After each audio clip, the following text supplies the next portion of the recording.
Bonjour tout le monde, je m'appelle Bertie. Aujourd'hui, on va vous parler du pouvoir législatif sous la Cinquième République. Le pouvoir législatif est exercé par le Parlement français qui est composé en deux chambres, l'Assemblée nationale et le Sénat. L'Assemblée nationale compte 577 députés, aussi représentants de la nation, et le Sénat 348 sénateurs représentant des collectivités. L'Assemblée nationale est située au Palais Bourbon à Paris. Leur rôle est défini par l'article 34-35 de la Constitution. Les députés sont élus par les citoyens français tous les 5 ans.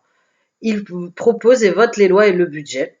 Ils ont aussi un rôle de contrôle du gouvernement et peuvent voter des motions de censure contre le Premier ministre et le gouvernement en cas de désaccord. Le Sénat est situé au Palais du Luxembourg à Paris.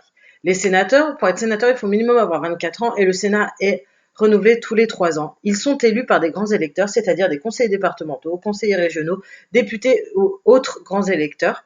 Ils votent les lois et le budget, ils contrôlent le gouvernement et peuvent modifier la Constitution française. Est élaborer une loi. Le gouvernement ou les parlementaires ont un projet de loi ou proposent une loi qui sera examinée en commission parlementaire.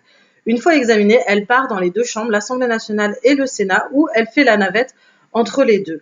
Puis vient l'adoption. Après l'adoption, le président a 15 jours pour la promulguer. Voilà, c'est fini pour cette courte introduction au pouvoir législatif. Pour en savoir plus, n'hésitez pas à visiter notre site internet ainsi que nos réseaux sociaux. Allez, au revoir!